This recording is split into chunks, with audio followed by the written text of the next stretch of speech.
সবাই স্লাইড দেখতে পাচ্ছ?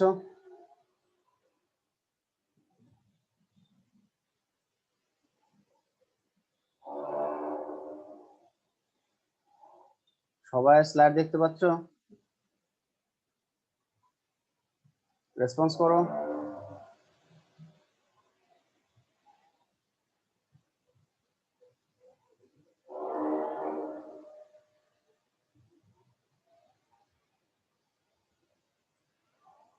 তোমরা কি স্লাইড দেখতে পাচ্ছ? জি স্যার, দেখতে পাচ্ছি স্যার। আচ্ছা আচ্ছা, ঢাকা সিটি কলেজ অনলাইন ক্লাসে তোমাদের স্বাগতম জানাই। আজকের ক্লাস নিচ্ছি আমি doctor Mohammad Mahbub Hasan, associate professor, department of biology, Dhaka city college. আজকে আমরা যে অধ্যায় পড়াবো সেটা হলো দ্বিতীয় অধ্যায়, কোষ বিভাজন। প্রধান টপিক গুলো হলো মায়োসিস 1 এর প্রোফেজ 1 এর শেষ তিনটি উপপর্যায় বা ধাপ। আমরা গত ক্লাসে পড়েছিলাম উপপর্যায় 1 লেপ্টোটিন এবং 2 জাইগোটিন। আজকে আমরা পড়ছি 3 নম্বর প্যাকাইটিন, 4 নম্বর ডিপ্টোটিন, 5 নম্বর ডায়াকাইনেসিস এবং মায়োসিসের গুরুত্ব শিখব। আজকের স্লাইড তৈরিতে ঢাকা সিটি কলেজ জীববিজ্ঞান বিভাগের সকল সহকর্মীকে সহযোগিতা করার জন্য তাদের কৃতজ্ঞতা জানাচ্ছি এবং আজকের লেকচার তৈরিতে যে সকল বইয়ের থেকে তথ্য নেওয়া হয়েছে তাদের নামগুলো দেওয়া হলো। আমরা আমাদের আলোচ্য বিষয়ে চলে যাই। আমাদের আজকে পড়বো মায়োসিস 1 প্রোফেজ 1 এর 3 নম্বর উপপর্যায় প্যাকাইটিন। প্যাকাইটিন শব্দটি দুটি গ্রিক শব্দ থেকে এসেছে। গ্রিক প্যাকিস মানে হলো থিক, মানে মোটা বা পুরু, আর টিন মানে থ্রেড বা সুতা, তাহলে পুরু সুতা বা মোটা সুতা প্যাকেটিন মানে। তো বৈশিষ্ট্যগুলো নিম্নরূপ। ক্রমাগত সংকোচনের ফলে এই উপপর্যায়ে ক্রোমোজোমগুলো আরো খাটো ও মোটা দেখা যায়। এই উপপর্যায়ে সর্বপ্রথম বাইভ্যালেন্ট এর প্রতিটি ক্রোমোজোমকে সেন্ট্রোমিয়ার ব্যতীত অনুদৈর্ঘ্যে দুটি ক্রোমাটিডে বিভক্ত হতে দেখা যায়, অর্থাৎ প্রতিটি বাইভ্যালেন্টে দুটি সেন্ট্রোমিয়ার এবং 4টি ক্রোমাটিড থাকে, আর 4টি ক্রোমাটিডকে একত্রে আমরা বলবো টেট্রাড। প্যাকেটিনের পূর্বে প্রতিটি ক্রোমোজোমে দুটি করে ক্রোমাটিড দৃষ্টিগত হয় না। উল্লেখ্য, একই ক্রোমোজোমের দুইটা ক্রোমাটিডকে সিস্টার ক্রোমাটিড এবং একই জোড়ার দুইটি ভিন্ন ক্রোমোজোমের ক্রোমাটিড দ্বয়কে পরস্পর নন সিস্টার ক্রোমাটিড বলে। তাহলে যে বৈশিষ্ট্যগুলো বললাম সেগুলো আরেকটু রিপিট করি। এখানে বলেছিলাম যে এই পর্যায়ে ক্রোমোজোমগুলো সংকোচন হয়ে আরো খাটো ও মোটা হবে। তারপর বলেছি যে বাইভ্যালেন্টে আমরা এর আগে ক্লাসে জেনেছিলাম বাইভ্যালেন্টে ক্রোমোজোম থাকে দুইটা। তাহলে প্রত্যেকটা ক্রোমোজোমে সেন্ট্রোমিয়ার ব্যতীত যে বাহুগুলো আছে সেগুলো অনুদৈর্ঘ্যে মানে লম্বালম্বিভাবে দুভাগে বিভক্ত হবে, বিভক্ত হয়ে দুটি করে ক্রোমাটিড তৈরি করবে। যেহেতু বাইভ্যালেন্টে দুইটা ক্রোমোজোম, তাহলে দুইটা ক্রোমোজোম ইকুয়াল টু 4টা ক্রোমাটিড। এই জন্য আমরা দেখতে পাচ্ছি 4টা ক্রোমাটিড, আর প্রত্যেকটা বাইভ্যালেন্টে দুটো সেন্ট্রোমিয়ার থাকবে। 4টা ক্রোমাটিডকে আমরা বলবো টেট্রা। তাহলে আমাদের আগের ক্লাসে বলেছিলাম কালো একটা ক্রোমোজোম এটা পিতা থেকে এসেছে, আর গোলাপি ক্রোমোজোমটা মাতা থেকে এসেছে। তাহলে কালো ক্রোমোজোমটা বাহু দুভাগে ভাগ হয়ে দুটো ক্রোমাটিড, এবং গোলাপি ক্রোমোজোমটা সেন্ট্রোমিয়ার বাদে বাহুগুলো ভাগ হয়ে দুটো ক্রোমাটিড তৈরি করেছে। আবার আমরা আরেকটি বৈশিষ্ট্য বলেছি যে একই ক্রোমোজোম যদি এখানে কালো যদি হয়, এটা একই ক্রোমোজোম, একই ক্রোমোজোমের দুটো ক্রোমাটিডকে আমরা বলবো সিস্টার। আবার যদি গোলাপি হয়, গোলাপি এই একই ক্রোমোজোমের দুটো ক্রোমাটিডকে আমরা বলবো সিস্টার। যেহেতু এটা একটা জোড়া এক, কিন্তু ক্রোমোজোম দ্বয় ভিন্ন, অর্থাৎ একটা পিতা থেকে আগত, একটা মাতা হতে আগত। এই জন্য আমরা বলছি একই জোড়ার দুটি ভিন্ন ক্রোমোজোম। তাহলে একই জোড়ার দুটি ভিন্ন ক্রোমোজোমের যে ক্রোমাটিড দ্বয় আছে, অর্থাৎ একটা কালো মানে পিতা থেকে আগত, আর একটা হলো গোলাপি এটা মাতা হতে আগত ক্রোমাটিড, এই দুই ভিন্ন ক্রোমাটিড দ্বয়কে আমরা বলবো নন সিস্টার ক্রোমাটিড। তাহলে আমরা এই যে তিনটা বৈশিষ্ট্য সবাইকে আমরা বুঝেছি। এখানে আমরা কয়েকটা জিনিস বলছি, টেট্রাড, সিস্টার ক্রোমাটিড, নন সিস্টার ক্রোমাটিড, এই জিনিসগুলোকে আমরা সবাই বুঝলাম।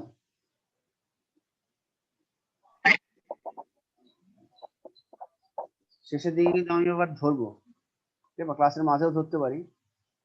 কাজেই বলো যে এখানে কোনো সমস্যা আছে কিনা। টেট্রাড, সিস্টার ক্রোমাটিড, নন সিস্টার ক্রোমাটিড জিনিসগুলো কি, এগুলো সবাই বুঝেছো?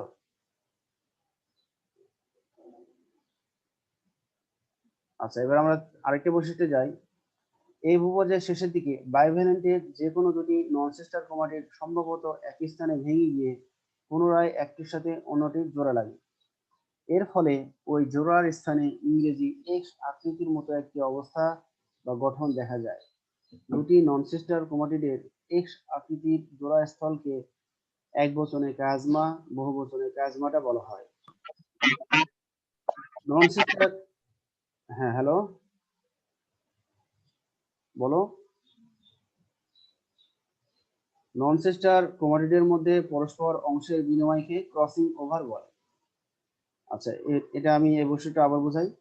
তাহলে আমরা বলেছিলাম কি, যে দুইটি নন সিস্টার ক্রোমাটিড, এই যে দুইটি নন সিস্টার ক্রোমাটিড, অর্থাৎ একটা কালো মানে পিতা হতে, আর একটা হলো গোলাপি, এটাও হলো মাথা।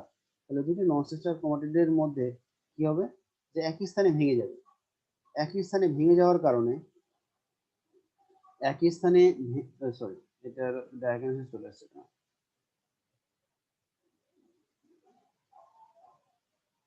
একই স্থানে ভেঙে যাবে।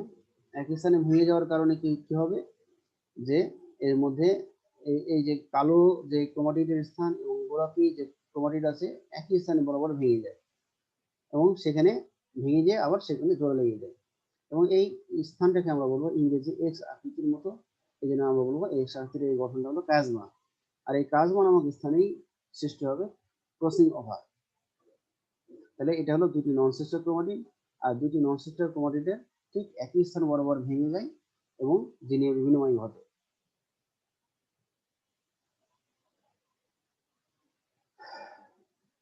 নন সিস্টার ক্রোমাটিডের সংশ্লিষ্ট বাহুদ্বয় খুবই খাটো হলে তাতে কায়াজমা একেবারে উৎপন্ন নাও হতে পারে। আবার যে ক্ষেত্রে বাহুগুলোর দৈর্ঘ্য বেশি হয় সেক্ষেত্রে কোনো কোনো বায়োভ্যালেন্ট একাধিক কায়াজমাটা গঠিত হতে পারে। তাহলে আমরা এখানে দেখতে পাচ্ছি যে বাম দিকের যে বায়োভ্যালেন্ট ক্রোমোজোম, এখানে বাহুগুলো লম্বা, এই কারণে আমরা উপরেও একটা কায়াজমা দেখতে পাচ্ছি এবং নিচেও একটা কায়াজমা দেখতে পাচ্ছি। যদি এক বছর হয়, মানে একটা জায়গায় যদি আমি কায়াজমা চিহ্নিত করি তখন আমি কায়াজমা নাম, আর যদি আমি এখানে এই উপরের প্লাজমা এবং নিচের প্লাজমা দুটো একসাথে লেবেলিং করতাম তখন আমরা বলতাম প্লাজমাটা। প্লাজমা হলো এক বচন আর প্লাজমাটা হলো বহু বচন।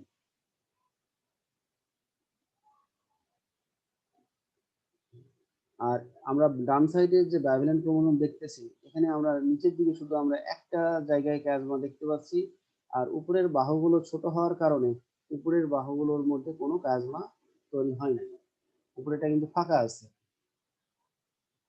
তাহলে বাহুগুলো খাটো বা সংক্ষিপ্ত হলে প্লাজমা সৃষ্টি নাও হতে পারে। প্লাজমাটা গঠনের ফলে যে ক্রসিং ওভার ঘটে তাতে ক্রোমোজোমের গুণগত পরিবর্তন সাধিত হয়ে থাকে। তাহলে ক্রসিং ওভার হওয়ার কারণে ক্রোমোজোমের মধ্যে কিছুটা পরিবর্তন আসে গুণগত। এই পর্যায়েও নিউক্লিওলাস ও নিউক্লিয়ার এনভেলপ দেখা যায়। তাহলে এই ছিল প্যাকাইটিন উপপর্যায়, এবং প্যাকাইটিন উপপর্যায়টা হলো প্রোফেজ একের মধ্যে সবচেয়ে দীর্ঘতম পর্যায়। আমরা কি প্যাকাইটিনের সবগুলো বৈশিষ্ট্য সবাই বুঝেছি? প্যাকেটিন উপপর্যায়ের সবগুলো বৈশিষ্ট্য কি বুঝেছি? প্রোফেজ একের মধ্যে প্যাকেটিনটা হলো খুবই গুরুত্বপূর্ণ, এবং এটা একটু দীর্ঘ পর্যায়, এই জন্য এর বৈশিষ্ট্য বেশি। প্যাকেটিন উপপর্যায় সবাই বুঝেছি?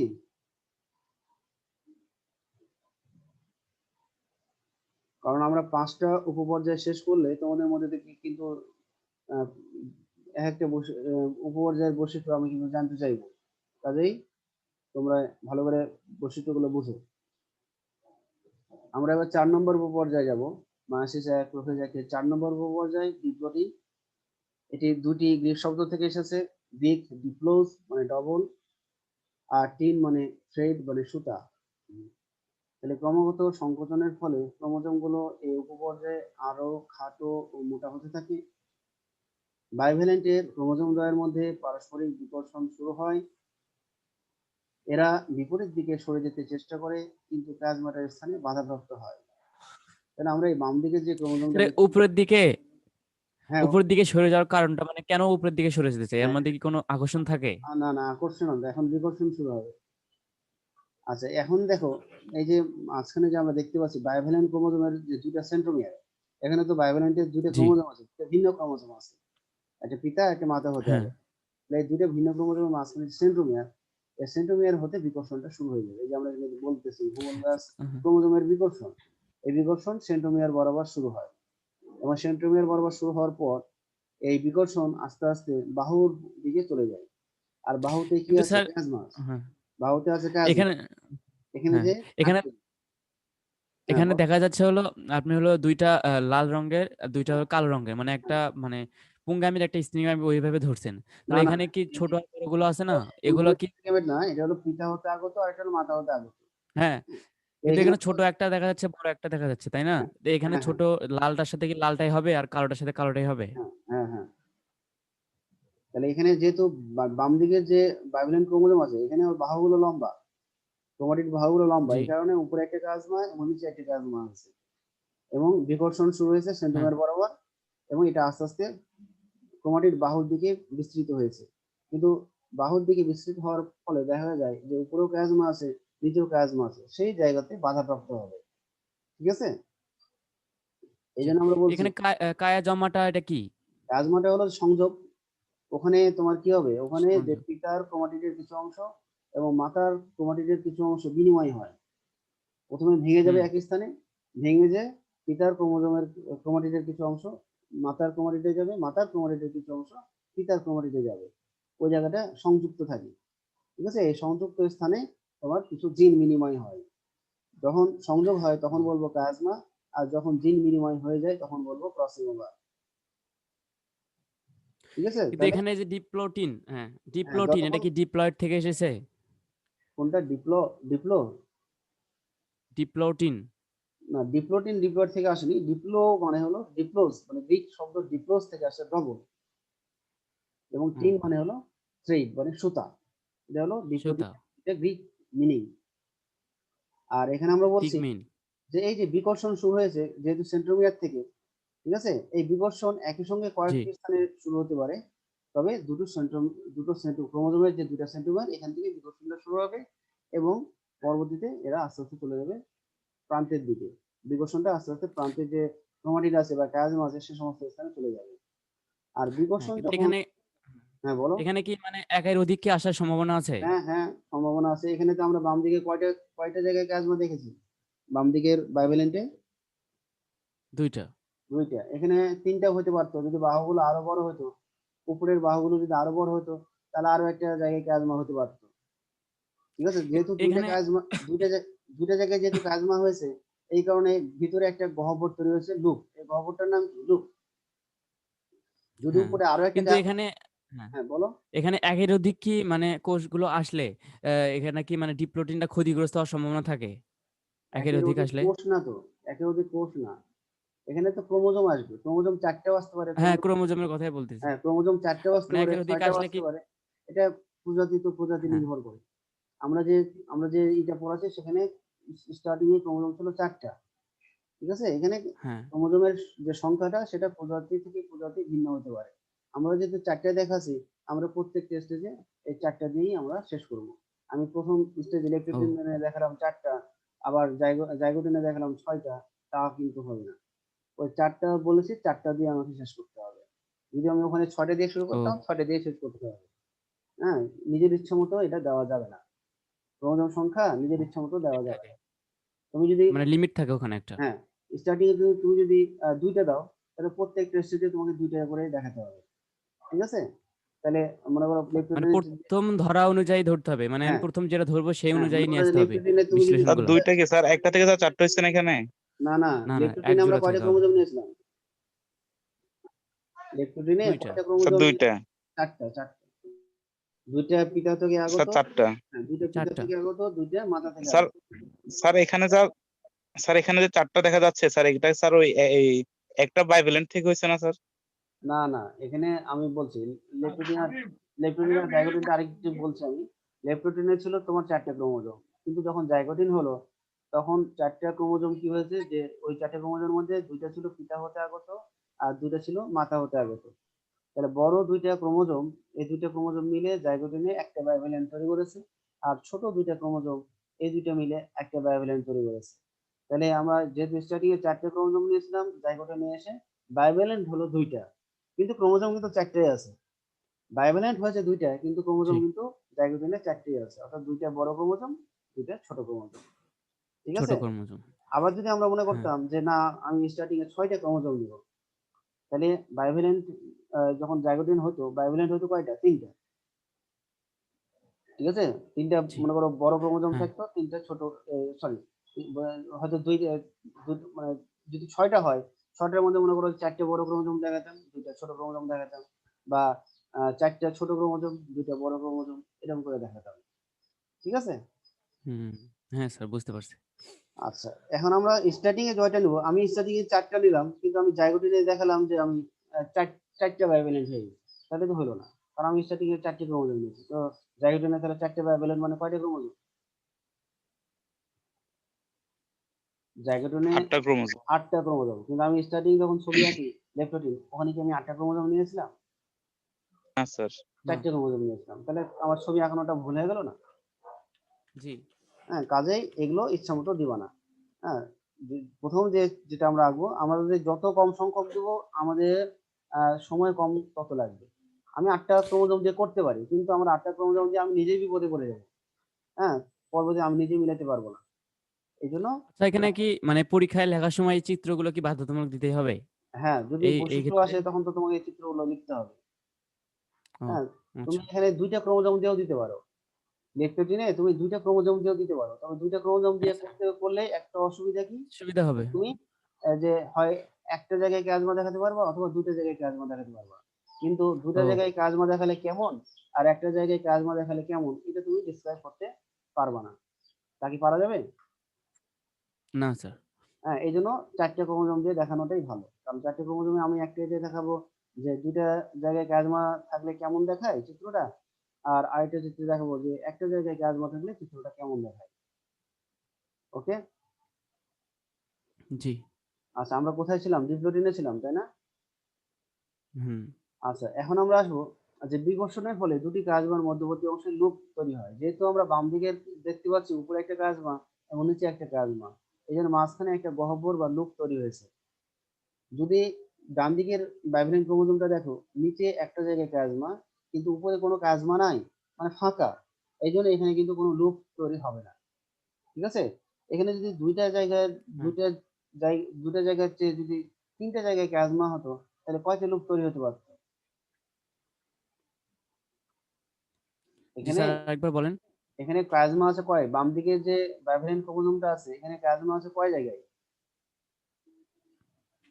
2 2 জায়গায় না? জায়গায়। কয় জায়গায় আছে? হ্যাঁ, উপরে একটা আর একটা নিচে একটা। নিচে একটা। তার কয়টা জায়গায় জি, প্লাজমা আছে? 2টা জায়গায়। 2 জায়গায়, হ্যাঁ। হ্যাঁ, এখন আমি মনে করো উপরে সেন্ট্রোমিয়ারের উপরে এই যে বাহুগুলো আরো মনে করো লম্বা হয়ে গেছে। তাহলে আরো একটা প্লাজমা হলো। তাহলে এখন লুপ হবে হুম, কয়টা? প্লাজমা আছে 3টা জায়গায়। লুপ হবে কয়টা? তো 4 টা হলো। 2 না, দুগুণে 4 টা হয়ে যাবে। না, কেন? লুপ হবে 2টা। 2টা হবে স্যার। লুপ হবে 2টা। বুঝতে পেরেছো? মনে করো যে এই ক্রোমোজোম, এই বাহুটা স্যার বেঁকে গেছে। 2টা কাজ মানে মাঝখানে একটা হবে না স্যার? হ্যাঁ, হ্যাঁ, হ্যাঁ। না, 2টা কাজমা না, 2টা কাজমার মাঝে একটা। আবার যদি 3টা কাজমা হয় তাহলে লুপ হবে হ্যাঁ, 2টা। এটাই আবার যদি বলছিলাম। 4টা কাজমা হয় 2টা তাহলে মানে লুপ হবে 3টা। 3টা। হুম। 100টা জায়গায় কাজমা হলে লুপ হবে 99। 99। এবার বুঝেছো? ও, হ্যাঁ স্যার এবার বুঝছি।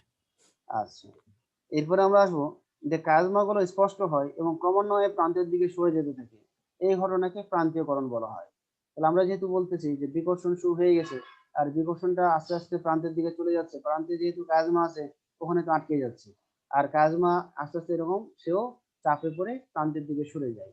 আর এই সরে যাওয়াকে আমরা বলবো প্রান্তীয়করণ। আরেকটা কথা, এখানে যেহেতু বিকর্ষণ হচ্ছে, এই জন্য বাহুগুলো পরস্পর আবর্তনের ফলে পাশাপাশি লুপ তৈরি করছে 90 ডিগ্রি।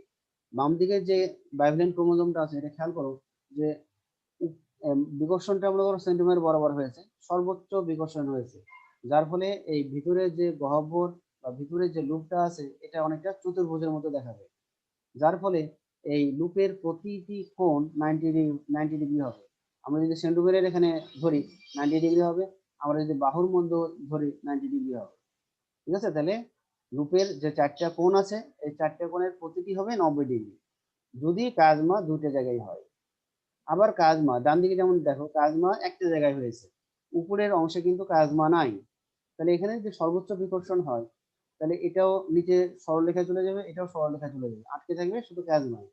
এর ফলে যেহেতু একটা জায়গায় কাজমা, যার ফলে এখানে ক্রোমোজোম সরলরেখায় পরিণত হবে এবং উপরে 180 ডিগ্রি এবং নিচে 180 ডিগ্রি সৃষ্টি হবে। এই জন্য আমরা বলছি যে পাশাপাশি যদি দুটি কাজমা থাকে তাহলে আমরা লুপের মধ্যে সৃষ্ট কোণ দেখবো 90 ডিগ্রি। হ্যাঁ, একটা কোণ হবে 90 ডিগ্রি, কিন্তু যদি কাজমা একটি স্থানে থাকে তাহলে আমরা কোণ দেখবো 180 ডিগ্রি। তাহলে এই 90 ডিগ্রি আর 180 ডিগ্রি এই ব্যাপারটা কি সবাই বুঝেছো? জি হ্যাঁ স্যার। স্যার। আচ্ছা, স্যার প্রান্তীয় স্যার আকর্ষণের ফলে কি স্যার ওই কাইজমা কি স্যার ভেঙে যাবে? হ্যাঁ, কাজমা একসময় ভেঙে যাবে, প্রান্তীয়করণ যখন শেষ হয়ে যাবে তখন ওই মানে ক্রোমোজোমের মধ্যে যে অংশ বিনিময়টা হয়েছে ওটাও দৃশ্যমান হবে এবং আলাদা হয়ে যাবে। ও আচ্ছা। আচ্ছা, একসময় আলাদা হবে, এখনো মনে করো লেগে আছে, এখন পর্যন্ত লেগে আছে। আচ্ছা, এখন আমরা আসবো ডায়াকাইনেসিস, 5 নম্বর পর্যায়ে ডায়াকাইনেসিস। গ্রিক ডায়া মানে ক্রস মানে অপর পাশে বা বিপরীতে, আর কাইনেসিস মানে সমাবেশ বা চলন। তাহলে এই পর্যায়ে ক্রোমোজোম গুলো আরো খর্বাকৃতির ও মোটা হয়ে থাকে। প্রান্তীয়করণ তখনও চলতে থাকে, এই যে প্রান্তীয়করণ তখনও চলতে থাকে। বাইভ্যালেন্টের প্রতিটি ক্রোমোজোমের উপরে ধাত্র জমা হয়, ম্যাট্রিক্স জমা হয়, যার ফলে ক্রোমোজোম গুলো যে ক্রোমাটিডে বিভক্ত আছে এটা আর বোঝা যাবে না। তাহলে এই ক্রোমোজোমের উপরে ধাত্র জমা হয়ে যাবে, তাহলে যখন চেনা যাবে না যে ক্রোমোজোম গুলো আসলে ক্রোমাটিডে বিভক্ত আছে, এটা চেনা যাবে না বা এটা বোঝা যাবে না। এ সময় বাইভ্যালেন্ট ক্রোমোজোম গুলো নিউক্লিয়াসের কেন্দ্র হতে পরিধির দিকে চলে আসবে। ডায়াগনোসিসের আগ পর্যন্ত বাইভ্যালেন্ট ক্রোমোজোম গুলো নিউক্লিয়াসের কেন্দ্রস্থলে বিদ্যমান থাকে, কিন্তু যখন ডায়াগনোসিস হয় তখন বাইভ্যালেন্টের এই ক্রোমোজোম গুলো নিউক্লিয়াসের কেন্দ্র থেকে সরে গিয়ে পরিধির দিকে চলে যাবে। আর এই পর্যায়ে শেষের দিকে নিউক্লিওলাস, নিউক্লিয়ার পর্দা এগুলো বিলুপ্ত হতে থাকবে বা অবলুপ্ত হতে থাকবে। আর প্রাণী কোষের ক্ষেত্রে এই পর্যায়ে শেষ দিকে সেন্ট্রিওল মেরুতে পৌঁছে যায়। যেহেতু আমরা প্রাণী কোষ পড়তেছি না, শেষের বৈশিষ্ট্যটা আমরা বাদ দিতে পারি।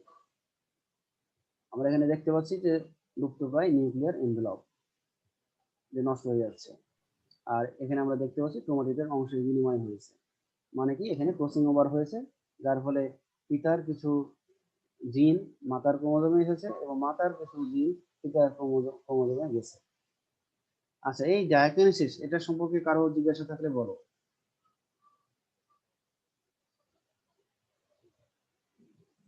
কারো জিজ্ঞাসা আছে? না স্যার, এটা বুঝছি। আচ্ছা, এখন আমরা যে 5টা উপপর্যায় পড়লাম লেপটোটিন থেকে শুরু করে ডায়াকিনেসিস, লেপটোটিন সম্পর্কে 2টা বা 3টা বৈশিষ্ট্য কে কি একটু রিভাইজ করবা, বলবা? লেপটোটিনের 2টা থেকে 3টা বৈশিষ্ট্য খুব তাড়াতাড়ি বলো, লেপটোটিন থেকে কারো মনে মনে থাকলে বলো, ভুল হতেই পারে। স্যার পানি বিয়োজন, হ্যাঁ, পানি বিয়োজন হয় যার ফলে স্যার পানি বিয়োজন হতে থাকে, ফলে ক্রোমোজোম গুলো স্যার সংকুচিত এবং মোটা হতে থাকে, হ্যাঁ খাটো হতে থাকে। হ্যাঁ আর তারপরে এগুলো স্যার অণুবীক্ষণ যন্ত্রের দৃষ্টিগোচর হয় ক্রোমোজোম গুলো। হ্যাঁ, তারপরে যেহেতু রঞ্জক নেয়, যেহেতু রঞ্জক নেওয়ার ক্ষমতা বেড়ে যায়, হ্যাঁ, এই জন্য অণুবীক্ষণ যন্ত্রে জি, দৃষ্টিগোচর হয়। তারপরে স্যার তারপর স্যার ক্রোমোমিয়ার সৃষ্টি হয়। হ্যাঁ, মানে ক্রোমোজোমের গায়ে ক্রোমোমিয়ার দেখা যায়। তারপরে দেখা যায়, তারপরে নিউক্লিয়ার এনভেলপ এবং নিউক্লিওলাস তখনও দেখা যায়, মানে বিলুপ্ত হয় না আর কি। হ্যাঁ হ্যাঁ হ্যাঁ। আচ্ছা, এবার আসো লেপটোটিনের পরে তারপরে স্যার বলো, আর আছে বৈশিষ্ট্য? পানি বিয়োজন এবং চলতে থাকে আর কি। আচ্ছা, হ্যাঁ, ওটা এবারে আসি আমরা।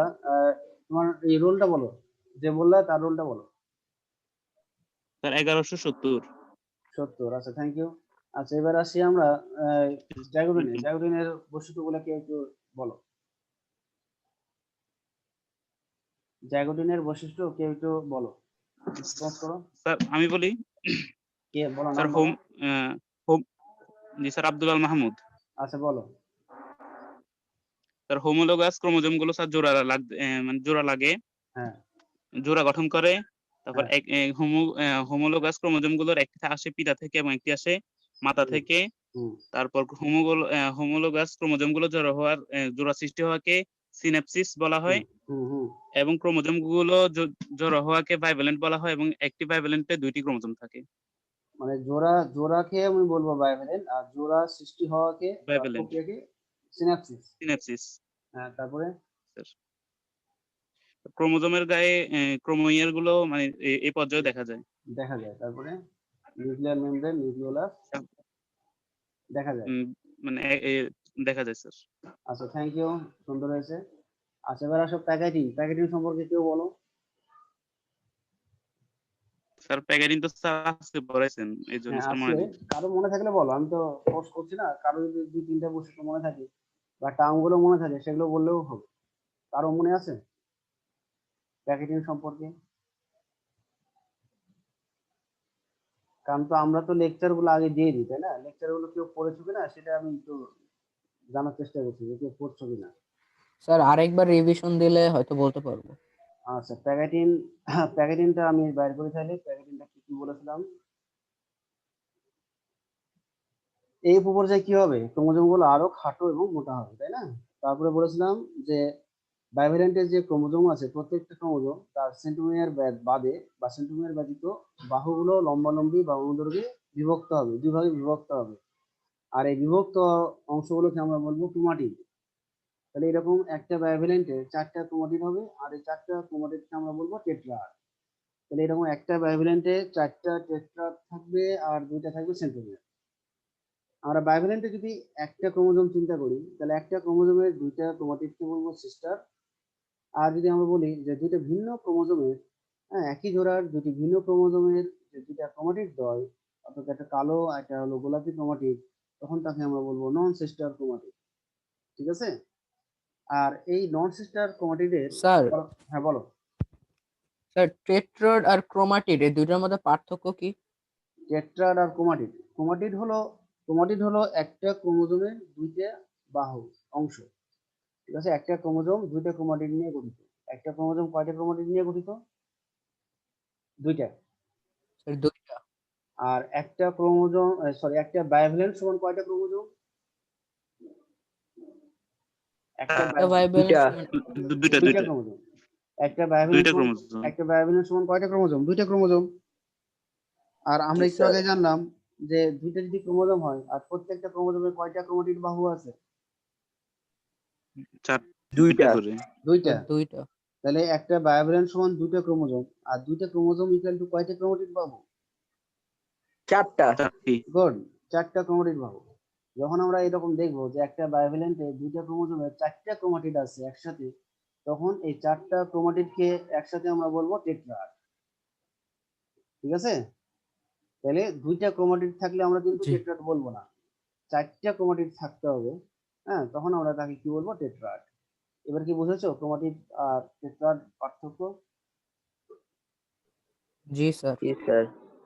আচ্ছা, এখন আমরা আসি যে 2টি নন সিস্টার ক্রোমাটিডের ঠিক একই স্থান বরাবর ভেঙে যায়, ভেঙে গিয়ে একটা দেখা যাবে যে একটা সংযোগ স্থান তৈরি হয়, এবং এটাকে আমরা বলবো এক্স আকৃতির সংযোগ। এই সংযোগটার নাম হবে প্লাজমা।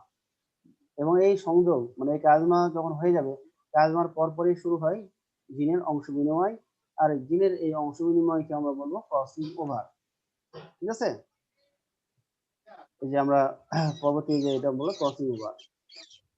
আর আমরা আরেকটা বলবো যে নন সিস্টার ক্রোমাটিডের বাহুগুলো যদি খুব খাটো হয় বা ছোট হয়, যেমন ডান দিকের ক্রোমোজোমটা আমরা দেখতে পাচ্ছি, ডান দিকের যে বাইভ্যালেন্ট ক্রোমোজোম, উপরের বাহুগুলো খুব ছোট। এই কারণে উপরের বাহুগুলোর কোনো জায়গায় প্লাজমা নাই। ঠিক আছে? আর বাহুগুলো যদি দীর্ঘ হয় বা লম্বা হয়, সেক্ষেত্রে একাধিক স্থানে প্লাজমা সৃষ্টি হতে পারে। আর প্লাজমা আর প্লাজমার গঠনের ফলে যে ক্রসিং ওভার ঘটে, তাতে ক্রোমোজোমের গুণগত পরিবর্তন সাধিত হয়। ঠিক আছে? তাহলে এবার কি প্যাকেটিংটা বলা যাবে না বলা যাবে না?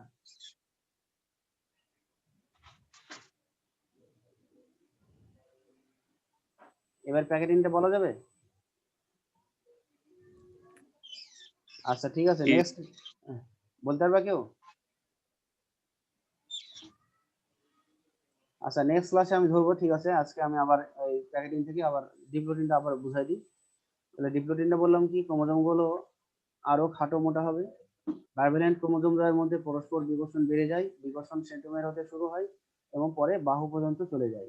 বাহুতে যেহেতু কাজমা আছে, কাজমা নামক স্থানে এটা বাধাপ্রাপ্ত হবে এবং বিকর্ষণ একই সাথে কয়েকটি স্থানে শুরু হয়ে যেতে পারে। হ্যাঁ, এবং বিকর্ষণ শুরু হবে, আমি একটু আগে বললাম, সেন্ট্রোমিয়ার বরাবর, পরে বাহু পর্যন্ত বিস্তৃত হবে। আর যদি দুই জায়গায় কাজমা থাকে তাহলে মাঝখানে যে একটা গহ্বর তৈরি হবে তাকে বলবো লুপ।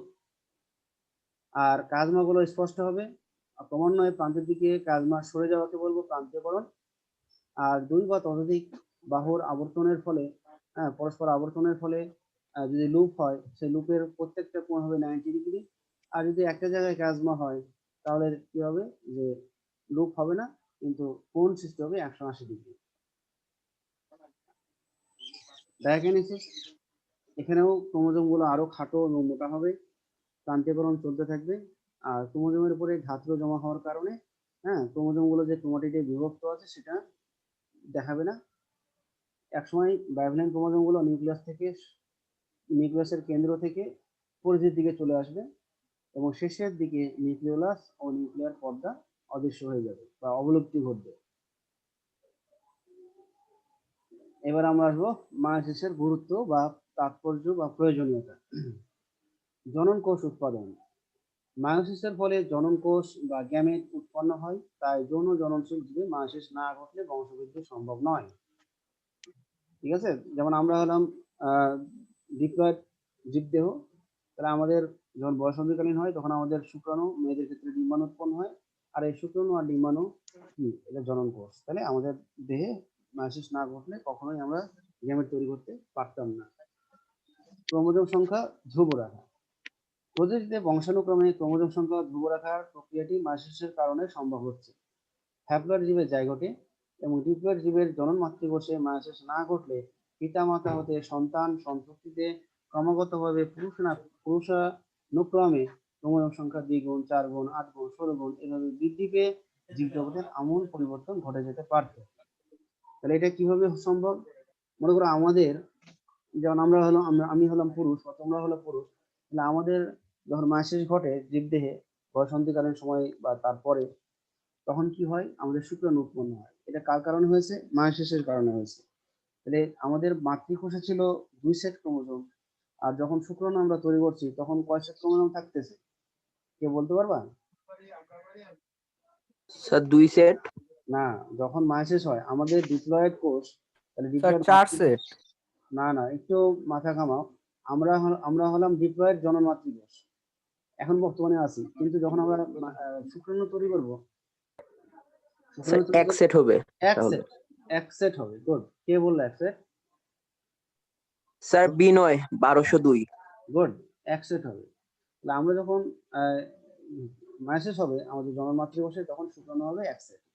ঠিক একই রকম ভাবে যখন স্ত্রীদের ক্ষেত্রে হবে, মানে মেয়েদের ক্ষেত্রে, তখন তাদের ডিম্বাণুতে হবে এক সেট ক্রোমোজোম, কিন্তু তাদের জনন মাতৃকোষে ছিল 2 সেট। এখন যদি মায়োসিস না ঘটতো, এখন বলতেছে ক্রোমোজোম সংখ্যা ধ্রুব রাখা, এই ব্যাপারটা আমি বোঝাচ্ছি। এখন মনে করো আমার দেহে মায়োসিস ঘটে নাই, তাহলে আমার দেহে যখন জনন কোষ তৈরি হতো তখন সেই জনন কোষে তাহলে 2 সেট ক্রোমোজোম থাকতো, বা মানে শুক্রাণুতে 2 সেট ক্রোমোজোম থাকতো। আর মহিলাদের ক্ষেত্রে কয়টা থাকতো ডিম্বাণুতে, যদি মায়োসিস না ঘটতো তাহলে 2টা। 2 সেট। হ্যাঁ, 2 সেট। 2 সেট। তাহলে শুক্রাণুতে 2 সেট, ডিম্বাণুতে 2 সেট, 4 সেট হয়ে গেল। যখন জাইগোট হয়ে গেল তখন 4 সেট। এখন সে জাইগোটটা যখন সে জীবদেহ তৈরি করতো, সেই জীবদেহ আবার যখন তারা প্রজননে লিপ্ত হতো, তখন তাদের যে জনন কোষ, সেই জনন কোষে কি হতো, পুরুষের হলে 4টা, স্ত্রীর হলে 4 সেট ক্রোমোজোম যেত। এবং তাদের যখন আবার মিলন ঘটতো, তখন উৎপন্ন মিলনের ফলে যে জাইগোট হতো সেটা কয়টা হতো? 8টা হতো না? জি স্যার। হ্যাঁ, এইভাবে কিন্তু বেড়ে যাচ্ছে। যদি মায়োসিস না ঘটে সেক্ষেত্রে কিন্তু এরকম একটা বিপদে পড়ে যাবো, কারণ আমাদের পরবর্তী প্রজন্মগুলো দেখা গেলো যে বহু সেট যুক্ত ক্রোমোজোম নিয়ে জীবদেহ তৈরি করতেছে, যেটা খুব সমস্যা হতো এবং দেখা গেলো যে বিবর্তনে অনেক প্রভাব পড়তো। তো যাই হোক, তো এটা হয় না। তাহলে আমাদের কি হচ্ছে, যে আমাদের এখন আমাদের দেহ হলো ডিপ্লয়েড কোষ, কিন্তু যখন আমরা জনন কোষ তৈরি করছি তখন হ্যাপ্লয়েড হয়ে যাচ্ছে। মেয়েদের ক্ষেত্রেও ঠিক তাই। তাদের দেহটা হলো ডিপ্লয়েড, কিন্তু যখন তারা জননকোষ তৈরি করছে তখন আবার হ্যাপ্লয়েড কোষ তৈরি করছে। তাহলে এই শুক্রাণু হ্যাপ্লয়েড এবং ডিম্বাণু হ্যাপ্লয়েড, দুই হ্যাপ্লয়েড যখন আবার মিলিত হয়ে জাইগোট তৈরি করছে তখন আবার জাইগোট, এটা ডিপ্লয়েড। এই ডিপ্লয়েড কোষটা আবার মাইটোসিসের মাধ্যমে বিভাজিত হয়ে এরকম আমাদের দেহ তৈরি করছে, যার ফলে আমাদের কি হচ্ছে, ক্রোমোজোম সংখ্যাটা ঠিক থাকছে।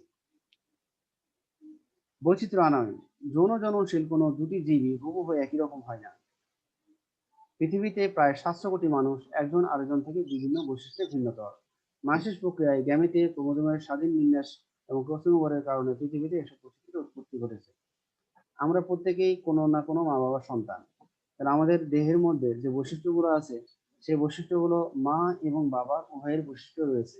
হয়তো পার্সেন্টেজ এদিক ওদিক, কারো দেহে হয়তো 60% 40% মা বাবার বৈশিষ্ট্য আছে, কারো দেহে হয়তো 70 থেকে 30, কারো হয়তো 80 থেকে 20। হ্যাঁ, কারো বৈশিষ্ট্যে আমাদের মিল দেখা গেলে বলবো যে তোর ম্যাক্সিমাম বৈশিষ্ট্য তোর বাবার মতো বা ম্যাক্সিমাম বৈশিষ্ট্য তোর মায়ের মতো, তাই না? এরকম আমরা বলি, কিন্তু হুবহু বলতে বলি না যে একবারে মায়ের মতো হয়েছে। বেশি বৈশিষ্ট্যের মিল থাকলে বলি মায়ের মতো, বা বেশি বৈশিষ্ট্যের মিল থাকলে বাবার মতো, কিন্তু হুবহু বলি না যে একবারে তোর মা বা একবারে তোর বাবা, এরকম কিন্তু হয় না, কিছুটা হলেও চেঞ্জ আছে। স্যার হ্যাঁ বলো। স্যার অনেকের মানে বৈশিষ্ট্য হয়তো দাদা দাদি বা মামা মামির মতো হয়ে যায়, তো হ্যাঁ, ওইটা এটাও স্যার কিভাবে হয়? ওটাও হয়, কারণ তো ওই জিনগুলো তো থেকে যায়। হ্যাঁ, তোমার ক্রোমোজোমের মধ্যে ওই দেখা গেলো যে মা বাবার যখন ওই শুক্রাণু ডিম্বাণু মিলিত হচ্ছে, তখন ওই মা বাবার যে শুক্রাণু এবং ডিম্বাণুর মধ্যে যে কিছু জিন তার দাদা দাদি থেকে বা তাদের মা বাবা থেকে পাওয়া। হ্যাঁ, ওগুলো কিন্তু সবসময় এক্সপ্রেস হয় না। এটা কোনো কোনো হয়তো 4টা 5টা সন্তান হলো, হয়তো একটা সন্তানের দেহে দেখা গেল যে তার দাদার বা তার নানার বা নানির এই বৈশিষ্ট্য কিছু মিল দেখা যাচ্ছে। হ্যাঁ, এটা কিন্তু সবার দেহে এক্সপ্রেস হয় না, ওই জিনগুলো থাকে কিন্তু এক্সপ্রেস হয় খুব কম। এই জন্য অনেক সময় দেখা স্যার যায়। হ্যাঁ বলো। স্যার একটা স্যার কথা শুনছিলাম ফেসবুকে মনে হয় হ্যাঁ, কাজিন টুইংস এর নাকি ডিএনএ তে মানে কোনো চেঞ্জ থাকে না, ডিএনএ একরকম থাকে। যেমন ধরেন দুইটা ভাই বোন ওরা টুইংস, আবার আরো দুইটা ভাই বোন ওরা টুইংস। এখন যদি দুইটা ফ্যামিলির যদি বিয়ে হয় তাহলে হ্যাঁ। ওদের থেকে যে বাচ্চা উৎপন্ন হবে ওরা নাকি ওদের নাকি ডিএনএ তে কোনো চেঞ্জ থাকে না, একরকমের ডিএনএ থাকে। না, ডিএনএ ডিএনএ যদি টুইনস হয়, টুইনস আবার দুই ধরনের আছে, একটা আইডেন্টিক্যাল টুইনস, একটা হলো নন আইডেন্টিক্যাল টুইনস। যদি আইডেন্টিক্যাল টুইনস হয় তাহলে গঠন একই রকম থাকবে। আইডেন্টিক্যাল টুইনসে কেমন, মনে করো যে জাইগোটটা তৈরি হলো, সে জাইগোটটা অর্ধেক হয়ে যায়, অর্ধেক হয়ে যায়, দেখা গেলো যে দুইজন ভাই হলো বা দুইজন বোন হলো, তখন তাদের মধ্যে কি দেখা যাবে, যে অনেক মিল রয়েছে, একবারে মিল, যে তাদের পছন্দ বা তাদের জামা কাপড়, তাদের খাওয়া দাওয়া, যে এইগুলো পছন্দ অপছন্দ বলা আছে সেগুলো প্রায় মিলে যাবে, যেহেতু তাদের আইডেন্টিক্যাল টুইন। কিন্তু যদি নন আইডেন্টিক্যাল টুইন হয়, নন আইডেন্টিক্যাল টুইনে কখনোই কিন্তু দুইজন ভাই হতে পারে, দুইজন বোনও হতে পারে, আবার একজন ভাই একজন বোনও হতে পারে, কিন্তু নন আইডেন্টিক্যাল টুইনের ডিএনএ কখনো একই রকম হবে না, কারণ নন আইডেন্টিক্যাল টুইনে জাইগোট হলো দুটো ভিন্ন। বুঝছো? তাহলে আইডেন্টিক্যাল টুইন হলে সেক্ষেত্রে ডিএনএ গঠন একই রকম হতে পারে। জি স্যার। আচ্ছা, আচ্ছা, মেন্ডেলের সূত্র। মেন্ডেলের সূত্রের ব্যাখ্যা মাসের ব্যতীত দেওয়া সম্ভব না। মেন্ডেল বলে একজন বংশগতিবিদ্যার জনক আছে, তার জীবনে তিনি দুটো সূত্র আবিষ্কার করেছেন, একটা হলো প্রথম সূত্র, একটা হলো দ্বিতীয় সূত্র।